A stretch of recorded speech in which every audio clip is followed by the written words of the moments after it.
ಒಂದು ಕ್ಷಣ ಯೋಚನೆ ಮಾಡಿ, ಬರೋಬ್ಬರಿ 3,000 ಕಿಲೋಮೀಟರ್ ನಡಿಗೆ. ಕೇಳೋಕಿನೇ ಅಸಾಧ್ಯ ಅನ್ಸತ್ತಲ್ವಾ? ಆದ್ರೆ ನಮ್ಮ ಭಾರತದಲ್ಲಿ ಪ್ರತಿ ವರ್ಷ ಸಾವಿರಾರು ಜನ ಈ ಒಂದು ಪ್ರಾಚೀನ ತೀರ್ಥಯಾತ್ರೆಯನ್ನ ಪೂರ್ಣಗೊಳಿಸ್ತಾರೆ. ಹಾಗಾದ್ರೆ ನಿಜಕ್ಕೂ ಪ್ರಶ್ನೆ ಮೂಡುತ್ತೆ, ಕೈಲಿ ಏನೂ ಇಲ್ದೆ 3,000 ಕಿಲೋಮೀಟರ್ಗಿಂತ ಹೆಚ್ಚು ದೂರವನ್ನು ಒಬ್ರು ಹೇಗೆ ತಾನೇ ನಡೆಯೋಕ್ ಸಾಧ್ಯ? ಇದಕ್ಕೆ ಉತ್ತರ ಅಷ್ಟೇ ಸರಳ, ಆದರೆ ತುಂಬಾ ಆಳವಾದದ್ದು. ಈ ಇಡೀ ಯಾತ್ರೆ ನಡೆಯೋದೇ ಮಾನವೀಯತೆಯ ಒಂದು ಅದ್ಭುತವಾದ ಕರುಣೆಯ ಪ್ರವಾಹದಿಂದ. ಸರಿ, ಹಾಗಾದ್ರೆ ಬನ್ನಿ ಈ ಪಯಣದ ಬಗ್ಗೆ ಮತ್ತಷ್ಟು ತಿಳ್ಕೊಳ್ಳೋಣ. ಇದು ಕೇವಲ ಒಂದು ನಡಿಗೆ ಅಲ್ಲ, ಇದೊಂದು ಪವಿತ್ರ ಆಚರಣೆ. ಇಲ್ಲಿ ನದಿಯನ್ನೇ ದೇವತೆ ಅಂತ ಪೂಜಿಸಿ ಅದರ ಸುತ್ತ ಒಂದು ಪ್ರದಕ್ಷಿಣೆ ಹಾಕ್ತಾರೆ. ನರ್ಮದಾ ಪರಿಕ್ರಮ, ಇದರ ಅರ್ಥ ಏನು? ಪರಿಕ್ರಮ ಅಂದ್ರೆ ಪ್ರದಕ್ಷಿಣೆ ಅಥವಾ ಸುತ್ತು ಬರೋದು. ಇದರ ಅತಿ ಮುಖ್ಯವಾದ ನಿಯಮ ಅಂದ್ರೆ ಯಾತ್ರಿಕರು ನರ್ಮದಾ ನದಿಯನ್ನ ತಮ್ಮ ಬಲಬದಿಗೆ ಇಟ್ಕೊಂಡೇ ಪೂರ್ತಿ ದಾರಿ ಸಾಗ್ಬೇಕು. ನಿಜಕ್ಕೂ ಇದೊಂದು ಕಠಿಣ ತಪಸ್ಸಿನ ಹಾಗೆ. ಈ ಯಾತ್ರೆಯ ಅಗಾಧತೆಯನ್ನ ಅರ್ಥ ಮಾಡ್ಕೋಬೇಕು ಅಂದ್ರೆ ಈ ಹೋಲಿಕೆ ನೋಡಿ.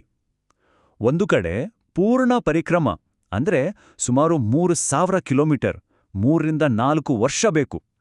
ಮತ್ತೊಂದು ಕಡೆ ಉತ್ತರವಾಹಿನಿ ಪರಿಕ್ರಮ ಕೇವಲ 17 ಕಿಲೋಮೀಟರ್, ಒಂದೇ ದಿನದಲ್ಲೇ ಮುಗ್ದೋಗುತ್ತೆ. ಅಬ್ಬಾ, ಎಂಥ ವ್ಯತ್ಯಾಸ ಅಲ್ವಾ? ಇದ್ರಿಂದಲೇ ನಮ್ಗೆ ಈ ಮಹಾಯಾತ್ರೆಯ ವಿಸ್ತಾರ ಗೊತ್ತಾಗುತ್ತೆ. ಈ ಮಹಾನ್ ಪಯಣದಲ್ಲಿ 2 ಪ್ರಮುಖ ಹಂತಗಳಿವೆ. ಪ್ರತಿಯೊಂದು ಹಂತದಲ್ಲೂ ಯಾತ್ರಿಕರಿಗೆ ಸಿಗುವ ಬೆಂಬಲದ ರೀತಿನೀತಿಗಳೇ ಬೇರೆ. ಬನ್ನಿ ಅದನ್ನ ನೋಡೋಣ. ನೋಡಿ, ಈ ಯಾತ್ರೆಗೆ 2 ಮುಖಗಳು. ಮೊದಲನೇದು ಉತ್ತರ ದಂಡೆಯ ಪಯಣ, ಅಮರಕಂಟಕದಿಂದ ಶುರುವಾಗಿ ಸಮುದ್ರದವರೆಗೂ. ಈ ದಾರಿಯಲ್ಲಿ ಆಶ್ರಮಗಳು, ಧರ್ಮಶಾಲೆಗಳು, ಹೀಗೆ ಸಾಕಷ್ಟು ಸೌಲಭ್ಯಗಳಿವೆ. ಹಾಗಾಗಿ ಇದು ಸ್ವಲ್ಪ ಸುಲಭ. ಆದ ನಿಜವಾದ ಸತ್ವ ಪರೀಕ್ಷೆ ಶುರುವಾಗೋದು ವಾಪಸ್ ಬರುವಾಗ, ಅಂದ್ರೆ ದಕ್ಷಿಣ ದಂಡೆಯ ಪಯಣದಲ್ಲಿ. ಇಲ್ಲಿ ದಟ್ಟವಾದ ಕಾಡುಗಳು, ಜನವಸತಿ ತುಂಬಾ ಕಡಿಮೆ, ಸೌಲಭ್ಯಗಳಂತೂ ಇಲ್ವೇ ಇಲ್ಲ ಅನ್ನೋ ಮಟ್ಟಿಗೆ. ಈ ಹಂತದಲ್ಲಿ ಯಾತ್ರಿಕರಿಗೆ ಆಧಾರ ಅಂದ್ರೆ ಅವರ ಅಚಲವಾದ ನಂಬಿಕೆ ಮತ್ತು ದಾರಿಯುದ್ದಕ್ಕೂ ಸಿಗೋ ಸ್ಥಳೀಯರ ಬೆಂಬಲ ಅಷ್ಟೇ. ಸರಿ, ಈಗ ಈ ಕಥೆಯ ಹೃದಯಕ್ಕೆ ಬರೋಣ. ಅದೇ, ಈ ಇಡೀ ಯಾತ್ರೆಯನ್ನೇ ಸಾಧ್ಯವಾಗಿಸ್ತಿರುವ ಆ ಅದ್ಭುತ, ಆ ಸ್ವಯಂ ಪ್ರೇರಿತ ಬೆಂಬಲದ ಜಾಲದ ಬಗ್ಗೆ ಮಾತಾಡೋಣ. ಯಾತ್ರಿಕರ ಮನಸ್ಸಲ್ಲಿ ಎಂಥ ದೃಢವಾದ ನಂಬಿಕೆ ಇರುತ್ತೆ ಗೊತ್ತಾ? ರೆಡಿಟ್ನ ಒಬ್ಬ ಬಳಕೆದಾರರು ಹೀಗೆ ಹೇಳ್ತಾರೆ: ನೀರ್ ಬೇಡ, ಬ್ಯಾಕ್ಪ್ಯಾಕ್ ಬೇಡ, ಟಾರ್ಚ್ ಕೂಡ ಬೇಡ, ಏನೂ ಬೇಡ, ನಮ್ಗೆ ಬೇಕಾದ ಎಲ್ಲವೂ ದಾರಿಯಲ್ಲೇ ಸಿಗುತ್ತೆ. ಇದು ಸಂಪೂರ್ಣ ಶರಣಾಗತಿಯ ಭಾವನೆ ಅಲ್ವಾ?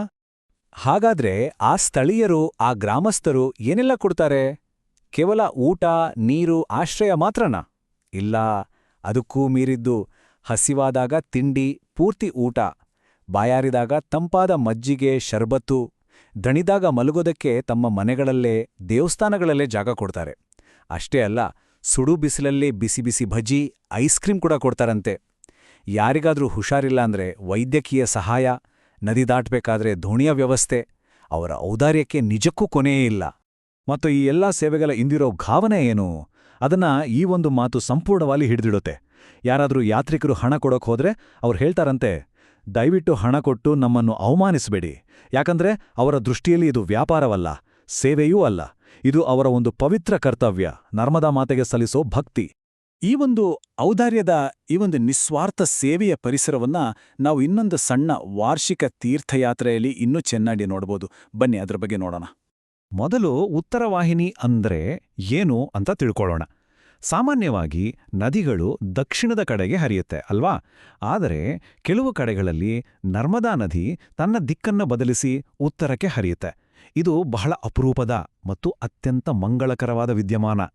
ಈ ಜಾಗದಲ್ಲಿ ಪರಿಕ್ರಮ ಮಾಡಿದರೆ ಅಪಾರ ಪುಣ್ಯ ಸಿಗತ್ತೆ ಅನ್ನೋದು ನಂಬಿಕೆ. ಹಾಗಾದ್ರೆ ಈ ಉತ್ತರ ವಾಹಿನಿ ಪರಿಕ್ರಮದ ಸಮಯದ ಸೇವಾ ಮನೋಭಾವದ ಪ್ರಮಾಣ ಹೇಗಿರುತ್ತೆ ಅಂತ ನೋಡಿ.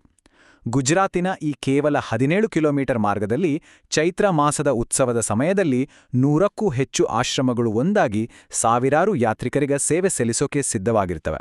ಇದನ್ನ ಒಂದು ರೀತಿಯಲ್ಲಿ ಸಂಘಟಿತ ದಯೆಯ ಪ್ರದರ್ಶನ ಅಂತಾನೆ ಕರಿಬೋದು. ಇಷ್ಟೆಲ್ಲ ನೋಡಿದ್ಮೇಲೆ ಒಂದು ಪ್ರಶ್ನೆ ಬರುತ್ತೆ: ಈ ಯಾತ್ರೆಯ ನಿಜವಾದ ಗುರಿ, ನಿಜವಾದ ಗಮ್ಯಸ್ಥಾನ ಯಾವುದು?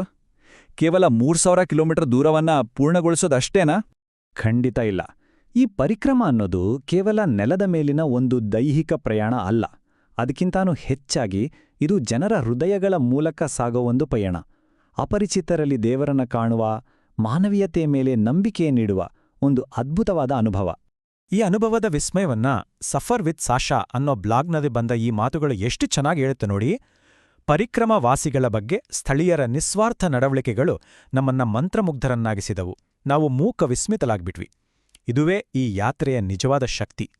ಹಾಗಾದ್ರೆ ಕೊನೆಯದಾಗಿ ಈ ಒಂದು ಪ್ರಶ್ನೆಯ ಬಗ್ಗೆ ಯೋಚಿಸೋಣ.